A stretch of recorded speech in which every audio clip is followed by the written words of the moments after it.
حضور شفاعت کریں گے، یہاں تک بات پہنچی تھی۔ اب جب شفاعت ہو گئی تو اذن ملے گا، محبوب ان کو جنت میں لے جاؤ۔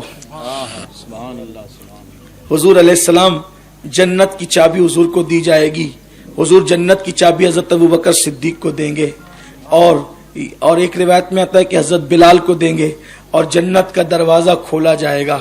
اور حضور علیہ السلام فرماتے ہیں کہ میرے امتی اتنی کثرت سے جنت میں جا رہے ہوں گے کہ ان کے کثرت کی وجہ سے جنت کا دروازہ چر چر کرنے لگے گا۔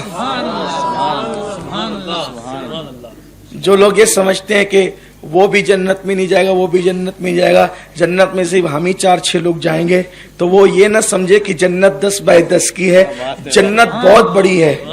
وہ چر چر کریں گے دروازے، اتنی کثرت سے حضور کی امت جنت میں جائے گی۔ اور جنت کے مالک کی امت جنت میں نہ جائے گی تو پھر کون جنت میں جائے گا؟ بلکہ اور امتیں بھی جنت میں جائے گی تو وہ بھی حضور کے صدقے میں جائے گی۔ اور پھر کمال تو یہ ہے کہ حضور علیہ السلام ایک بار جنت میں نہیں جائیں گے، حضور علیہ السلام ایک بار جنت میں نہیں جائیں گے، حضور کئی مرتبہ جنت میں جائیں گے، حضور کئی مرتبہ جنت میں جائیں گے۔ کیوں؟ کیونکہ حضور آتے جاتے رہیں گے، اور لوگ ایک بار گئے تو دوبارہ باہر نہیں نکل سکتے، اور نکلیں گے بھی نہیں، اتنا ظرف ابھی تو چاہیے۔ جنت چھوڑ کے قربان، جنت چھوڑ کے نکلنے کا، بھائی کون نکلے گا جنت چھوڑ، لیکن یہ حضور ہیں، جنت چھوڑ کر اپنی امت کے لیے باہر نکلیں گے، اور ان کے لیے کوئی مشکل نہیں ہوگا۔ وجہ یہ ہے، اس کو یوں سمجھ لیں آپ کہ اس دن حضور مہمان ہوں گے، کیونکہ وہ مالک جنت ہے، وہ مہمان ہوں گے اور حضور کی امت میزبان ہوگی، حضور میزبان ہوں گے اور حضور کی امت مہمان ہوگی۔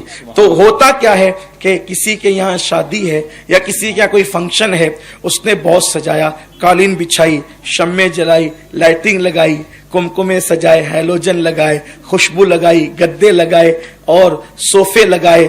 اب جو آتا ہے اور شربت رکھ دیے، مٹھائیاں رکھ دی، اور طرح طرح کی کھجورے، ڈرائی فروٹس وغیرہ رکھ دیے، سب رکھ دیا۔ جو آتا ہے بیٹھ جاتا ہے صوفے پر، اور اب اگر اس کو کہو نا بھائی ذرا دیکھ نا وہ فلاں آ رہا ہے، ارے تو دیکھ لینا ذرا، اس لیے کہ اب اٹھنا نہیں چاہتا، کیونکہ بیٹھا اسی جگہ ہے نا، اٹھنا نہیں چاہتا ہے نا ایسا۔ لیکن ایک ذات ایسی ہوتی ہے وہاں کہ جو بیٹھنا نہیں چاہتی، اور لوگ اٹھنا نہیں چاہتے، اور ایک ذات بیٹھنا نہیں چاہتی۔ وہ ذات کون ہوتی ہے؟ جس کے گھر مہمان آنے والے ہوتے ہیں، وہ بیٹھنا نہیں چاہتی، اس لیے کہ وہ بار بار نکلتی ہے، ابھی وہ فلاں صاحب تو نہیں آ گئے، وہ فلاں تو نہیں آ گئے، وہ فلاں تو نہیں آ، تو وہ لوگوں کے استقبال کے لیے جو ہے وہ قربان جائیں۔ حضور علیہ الصلوۃ و تسلیم مالک جنت ہے، حضور اپنے گنہگاروں کا ہاتھ پکڑ پکڑ کر جنت میں لا رہے ہوں گے، حضور ہاتھ پکڑ پکڑ کر جنت میں لا رہے ہوں گے۔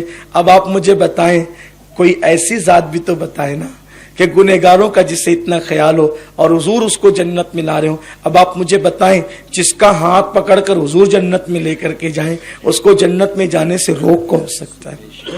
لیکن کل ملا کر کے بات پھر وہی آتی ہے کہ ان سے رشتہ مضبوط ہونا چاہیے۔ افسوس، ہم نے ایک دن میں ہیروں کے نام تو کئی مرتبہ لیے ہوتے ہیں، لیکن ہم نے اپنے نبی پر کئی مرتبہ درود نہیں پڑھا ہوتا ہے۔ ہم نے گالیاں کئی مرتبہ دی ہوتی ہے، لیکن اتنی مرتبہ ہم نے کلمہ نہیں پڑھا ہوتا ہے۔ تو اپنی زندگی کو سنواریے، زندگی کو بدلیے۔ عارف بھائی دنیا سے گئے، ہمیں غم افسوس ہے، لیکن عارف گئے تو ہم بھی رہنے نہیں آئے، ہمیں بھی جانا ہے۔ نمازوں کی پابندی کریے، آخرت کی تیاری کریں، نیک عمل کریں۔ رستے میں پتھر اگر تکلیف دے پڑا ہوا ہے تو اس کو ہٹا کے نیکی کر سکتے ہو تو ہٹا کے نیکی کرو۔ اگر راستے میں کانٹے ہیں، کانٹے ہٹا سکتے ہو تو ہٹا لو، یہ سب تمہاری قبر میں کام آئیں گے، حشر میں کام آئیں گے۔ کانٹے بچھاؤ مت، کانٹے ہٹاؤ۔ پتھر بیچ میں رکھو مت، پتھر ہٹاؤ۔ اپنی ذات سے کسی کو تکلیف مت دو، اپنی ذات سے لوگوں کو راحت پہنچاؤ، اس لیے کہ ہم دنیا میں راحت پہنچانے کے لیے آئے، ہم دنیا میں تکلیف پہنچانے کے لیے نہیں آئے۔ یاد رکھنا، ایک دن آپ کا بھی جنازہ اٹھے گا، ایک دن انشاءاللہ میرا بھی جنازہ اٹھے گا۔ ہمارا جنازہ اٹھتے وقت لوگوں کو یہ کہنا چاہیے، بہت اچھا انسان تھا دنیا سے چلا گیا. یہ نہیں کہنا چاہیے بہت لوگوں کو ستاتا تھا اچھا ہوا دنیا سے چلا گیا. یہ نہیں کہنا چاہیے. ایک بات اچھی طرح یاد رکھیں, نیک مرتے ہیں تو زمین بھی کئی دن تک کے روتی ہے. امام اہل سنت کہتے ہیں کہ عرش پر دھومیں مچیں, وہ مومن صالح ملا, فرش پر ماتم رچے, وہ طیب و طاہر گیا. اور واسطہ پیارے کا ایسا ہو کہ جو سنی مرے, یوں نہ فرمائے تیرے شاہد کے وہ فاجر گیا.